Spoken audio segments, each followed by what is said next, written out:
अस्सलाम वालेकुम।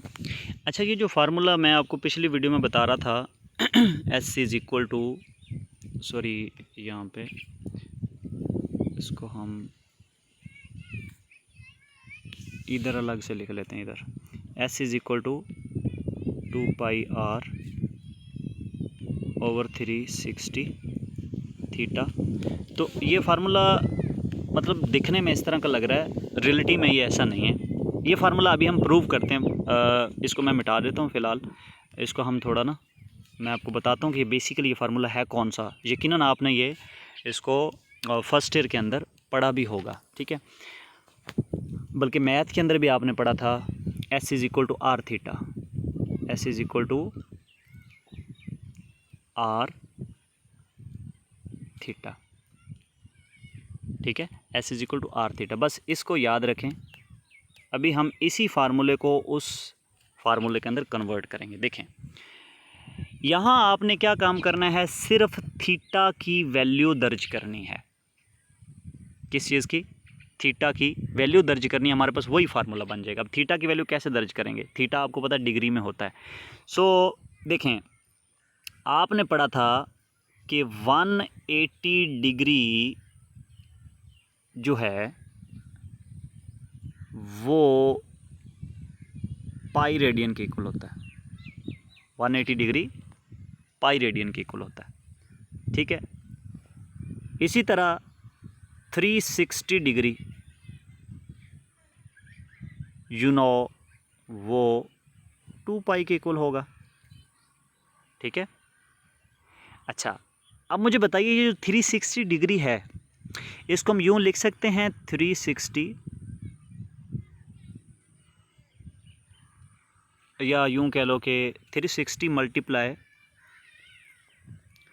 1 is equal to 2 पाई लिख सकते हैं ना, क्योंकि आपको पता है 1 के साथ जब हम ज़र्ब लगाते हैं तो कोई इक्वेशन में फ़र्क नहीं पड़ता, ठीक है। अब यहाँ पे आपने 1 की वैल्यू यानी 1 को अकेला बचाना है, तो 360 इधर क्या हो रहा है, मल्टीप्लाई दूसरी साइड पे आके डिवाइड हो जाएगा। सो 1 हमारे पास आएगा, 1 डिग्री हमारे पास आएगा किसके इक्वल, यहाँ पे भी डिग्री लगाएंगे, ठीक है। 1 degree is equal to 2 pi divided by 360, ठीक है जी। तो आई होप कि आपको इस चीज़ की समझ आई होगी। यानी 1 डिग्री जो है वो हमारे पास किसके इक्वल आ गया, 2 पाई ओवर 360 डिग्री। अच्छा, अब इस चीज़ को आपने जहन में रखना है।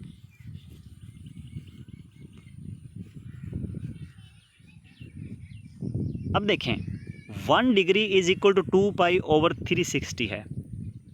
ये 1 डिग्री बराबर है 2 पाई ओवर 360 रेडियन के।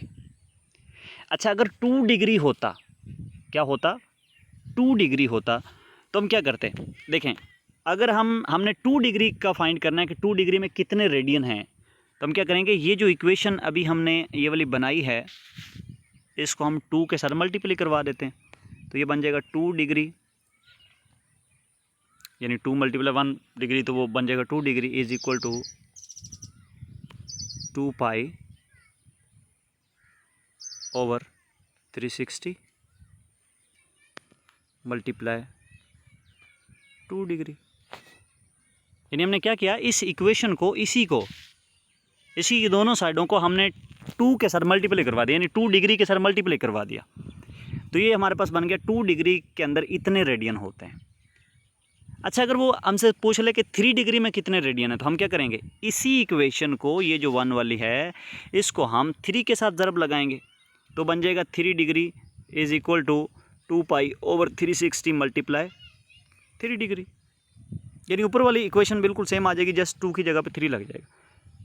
अच्छा, 4 के लिए भी कैलकुलेशन कर सकते हैं, 5 के लिए भी आप कर सकते हैं, 6 के लिए भी कर सकते हैं, 7 के लिए भी कर सकते हैं, 10 डिग्री के लिए फाइंड कर सकते हैं। लेकिन हो सकता है कि हमें वो एंगल बता ही ना, क्या दे, थीटा डिग्री, क्या बोल दे, थीटा डिग्री।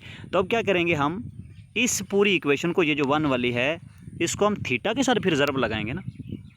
तो थीटा जब 1 के साथ ज़रब होगा तो थीटा तो वैसे ही आ जाएगा, ठीक है। और थीटा को दोनों साइडों पे ज़रब करवाना है कि 1 डिग्री के साथ भी और ये 2 पाई ओवर 360 के साथ भी। तो इधर 1 के साथ जब ये ज़रब होगा तो थीटा वैसे आ जाएगा, दूसरी साइड पे जब ये ज़रब होगा तो बन जाएगा 2 पाई ओवर 360 इंटू थीटा।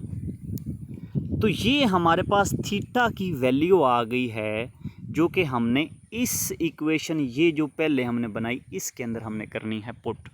तो जब हम इसके अंदर इसको पुट करेंगे तो हमारे पास वही फार्मूला बन जाएगा जो मतलब आपकी बुक में दिया हुआ है, S is equal to R into ये थीटा की जगह पे हम लिखेंगे 2 pi over 360 into theta. Clear है? ठीक है। और इसी तरह इसको तरतीब लगा के थोड़ा लिखें तो ये बन जाएगा S इज़ इक्वल टू, ये R ऊपर 2 पाई के साथ ज़रब होगा तो क्या बन जाएगा 2 पाई R डिवाइडेड बाय 360 और साथ में ये थीटा। तो ये वही फार्मूला है जो कि आपने उसमें पढ़ा था फर्स्ट ईयर में, और 10th की मैथ के अंदर भी आपने पढ़ा था ये। ठीक है जी। आई होप कि आपको इस फार्मूले की कुछ हद तक जो है ना वो आइडिया हुआ होगा। सो एक और फार्मूला जो कि डिस्प्लेसमेंट का है, वो हम उसकी डेरिवेशन नहीं करेंगे बिकॉज काफ़ी लेंथी है, उसका फ़ायदा नहीं है।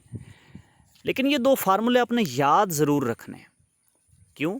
क्योंकि ये 2 फार्मूले इस्तेमाल होंगे डिस्टेंस मालूम करने के लिए और डिस्प्लेसमेंट मालूम करने के लिए। किसका डिस्टेंस और डिस्प्लेसमेंट? एक ऐसे ऑब्जेक्ट का जो दायरे में मूव कर रहा। अब मुख्तलिफ औकात में उस दायरे में मूव करते हुए ऑब्जेक्ट का डिस्प्लेसमेंट भी मालूम किया जा सकता है और डिस्टेंस भी मालूम किया जा सकता है। तो जो आपकी बुक में ये जो टेबल दिया हुआ है, ये टेबल बेसिकली मुख्तलिफ औकात में दिया हुआ है कि जब टाइम फ़लाँ होगा तो उस वक्त डिस्टेंस इतना होगा, डिस्प्लेसमेंट इतना होगा, और इनकी रेशो जो है वो ये होगी। यानी डिस्प्लेसमेंट को डिस्टेंस पे डिवाइड करेंगे तो ये होगा, डिस्टेंस को डिस्प्लेसमेंट पे, तो ये रेशोज़ होती हैं। आई होप कि जो है ना रेशोज़ आप इजीली खुद ही इसको सॉल्व कर सकते हैं। यानी जो डिस्टेंस का आंसर है उसको डिस्प्लेसमेंट पे डिवाइड करें, जो डिस्प्लेसमेंट का आंसर है उसको डिस्प्लेसमेंट डिस्टेंस पे डिवाइड करें तो वो रेशो आ जाएगी। सो नेक्स्ट वीडियो के अंदर हम आपका वो जो टेबल है उसको थोड़ा सा डिस्कस करेंगे।